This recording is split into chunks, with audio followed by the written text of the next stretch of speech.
नमस्कार, आप देख रहे हैं टीएनपी न्यूज। मैं हूं आपके साथ दीपिका ओझा। टीएनपी न्यूज के खास कार्यक्रम अपना उत्तर प्रदेश में आपका स्वागत है। चलिए शुरुआत करते हैं खबरों की। योगी 2.0 सरकार बनते ही सीएम योगी ने भ्रष्टाचार पर जीरो टॉलरेंस की नीति अपनाई है। प्रदेश के सभी मंत्रियों के साथ आईएएस और पीसीएस अफसरों से उनकी संपत्ति का ब्यौरा मांगा गया है। मंत्री और अफसर सिर्फ अपनी ही नहीं बल्कि उनके पूरे परिवार के सदस्यों की चल अचल संपत्ति का ब्यौरा जनता के सामने रखने के आदेश दिए हैं। कैबिनेट बैठक में सीएम ने कहा कि स्वस्थ लोकतंत्र के लिए जनप्रतिनिधियों के आचरण की शुचिता अति आवश्यक है। इसके तहत सभी मंत्री शपथ लेने के अगले 3 महीने के भीतर अपने और अपने परिवार के सदस्यों की समस्त चल अचल संपत्ति की सार्वजनिक घोषणा करें।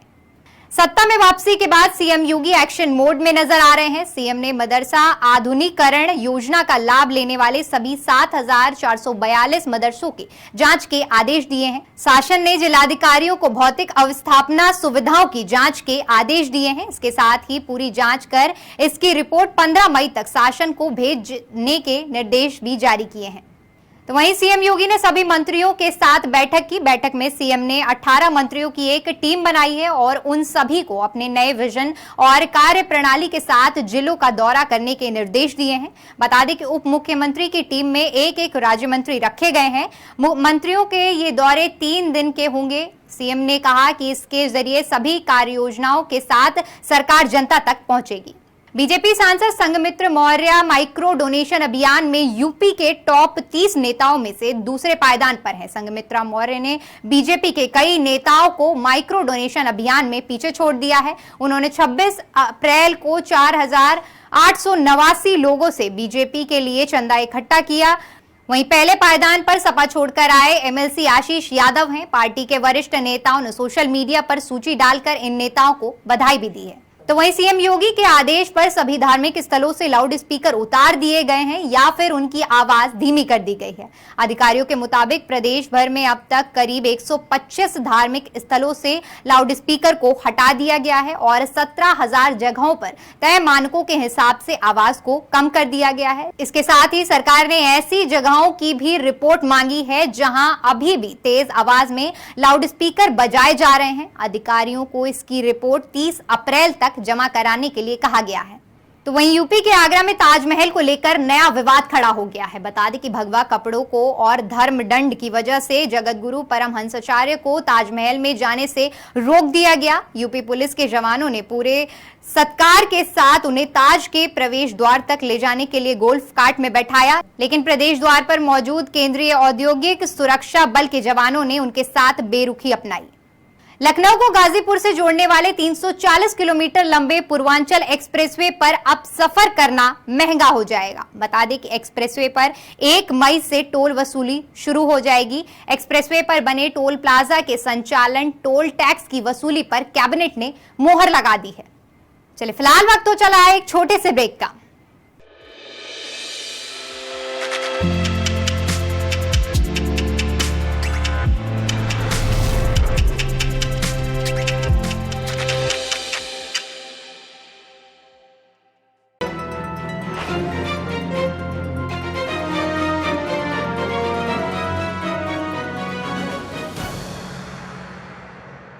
ब्रेक के बाद एक बार फिर से आपका स्वागत है। रुक करते हैं अगली खबर का।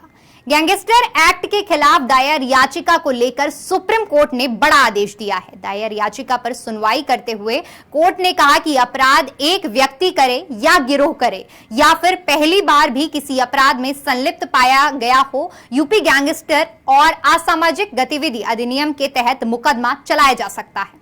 तो वहीं बांदा जेल में बंद माफिया मुख्तार अंसारी गैंग के खिलाफ योगी सरकार की कार्रवाई जारी है। गाजीपुर में एसडीएम और सीओ सिटी के नेतृत्व में भारी फोर्स के साथ मुख्तार अंसारी की सालों की संपत्ति को कुर्क किया गया। बता दें कि गाजीपुर प्रशासन ने अब तक अंसारी की लगभग 65 करोड़ की संपत्ति कुर्क की है।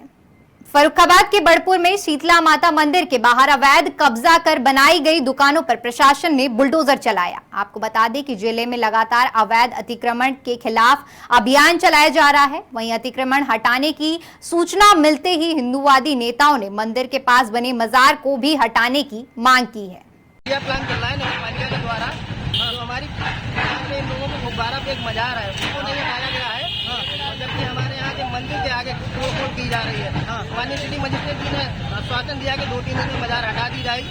अगर मजार नहीं हटाई जाती इसी तरीके से यहाँ पे नगर पालिका पूरा खड़ा करना पड़ेगा। अगर नहीं किया तो हम लोग हिंदूवादी के भी नेता आंदोलन करेंगे। यह आश्वासन है मैडम का, अभी आप लोगों के सामने उन्होंने आश्वासन दिया है 2 से 4 दिन में मजार को हटवाएंगे। अगर मजार वहाँ से नहीं हटी गुब्बारे से तो किसी भी कीमत में मंदिर के लिए बाहर जो लगाता है, जिन्होंने हटा दिया है, तो सब लगेगा ऐसे। जैसे अगर तैसे लगेगा, हमारे सभी भाई यहाँ बैठेंगे, जो भी माली भाई बैठते हैं वो यहाँ ऐसे ही बैठेंगे और ऐसे गेट लगेगा। 4 से 5 दिन का इनका आश्वासन है, उसको हम मानते हैं। अभी हम लोग आवास विकास चौराहा तक नहीं पहुँचे थे और इसी बीच में हम पिछले कल के छूटे हुए पैट से अपना काम आगे शुरू किए हैं, जिसमें बड़पुर मंदिर के आगे जो जाम की बहुत अधिक व्यवस्था थी, सब लोगों को सहमति और समझाने के बाद हम लोगों ने अपनी अस्थायी दुकानें हटा ली और हम लोगों ने भी जिन छोटे दुकानदारों की दुकानें हटी हैं उनके लिए पीछे एक समान रूप से व्यवस्था करने का आश्वासन दिया, जो कि हम शाम तक उनको प्लान से। तो वहीं गाजियाबाद में हुए हादसे के बाद प्रशासन हरकत में आ गया है। पूरे प्रदेश में स्कूलों के वाहनों की फिटनेस पर ध्यान दिया जा रहा है। इसी कड़ी में औरैया परिवहन विभाग स्कूली बसों पर कार्रवाई करने में जुट गया है। सदर तहसील क्षेत्र पीटीओ ने चेकिंग अभियान चलाया और बगैर फिटनेस स्कूल वाहनों पर कार्रवाई की। ऐसा है, मानक तो इसके बहुत है और उसमें मेन ये है कि गाड़ी की फिटनेस और उसका परमिट बहुत ज़रूरी है। और चूँकि उस पर बच्चे सवारी करते हैं तो जो उसकी इंटीरियर डिज़ाइन है उसमें आपका जीपीएस लगा होना चाहिए, सीसीटीवी कैमरा होना चाहिए और हर सीट पे सीट बेल्ट होना चाहिए, ताकि बच्चे और वहाँ बैठे तो सुरक्षित बैठें। और बैग पे रखने की जगह होनी चाहिए, फर्स्ट एड बॉक्स हो गया, अग्निशमन यंत्र हो गया, ये सारी चीज़ें बहुत ज़रूरी हैं उसमें। और ये अभियान हमारा पिछले 3 दिन से चल रहा है और उसमें अब तक 31 गाड़ियों की कार्रवाई हो चुकी है, जिसमें से आज हमने 3 गाड़ियाँ बंद करी हैं और कल 2 गाड़ी थी बंद हुई थी और परसों भी 2 गाड़ियाँ बंद हुई थी। मेरठ पुलिस ने अंतर्राष्ट्रीय मोबाइल तस्कर और उसके गिरोह को गिरफ्तार कर बड़ी सफलता हासिल की है। बता दें कि ये पूरा गिरोह लंबे समय से फरार चल रहा था। पुलिस अधिकारी ने बताया कि तस्करों के पास से 2 करोड़ से ज्यादा के मोबाइल फोन बरामद किए गए हैं। साथ ही 1.5 लाख की विदेशी शराब, 1 गाड़ी और 3 लाख से ज्यादा का कैश भी बरामद किया गया है। तो वहीं फर्रुखाबाद में बदमाशों के हौसले बुलंद हैं। ताजा मामला राजेपुर थाना क्षेत्र का है, जहां बाइक सवार बदमाशों ने सराफा व्यापारी के साथ लूटपाट की वारदात को अंजाम दिया, जिसके बाद पीड़ित ने पूरी घटना की जानकारी पुलिस को दी। वहीं मामले पर संज्ञान लेते हुए पुलिस ने 4 टीमों का गठन किया और आगे की कार्रवाई शुरू की। एक मोटरसाइकिल पर 3 जने थे, अंगोछा बांधे हुए थे 2 जने, बीच में जो बैठा था वो अंगोछा नहीं बांधे थे।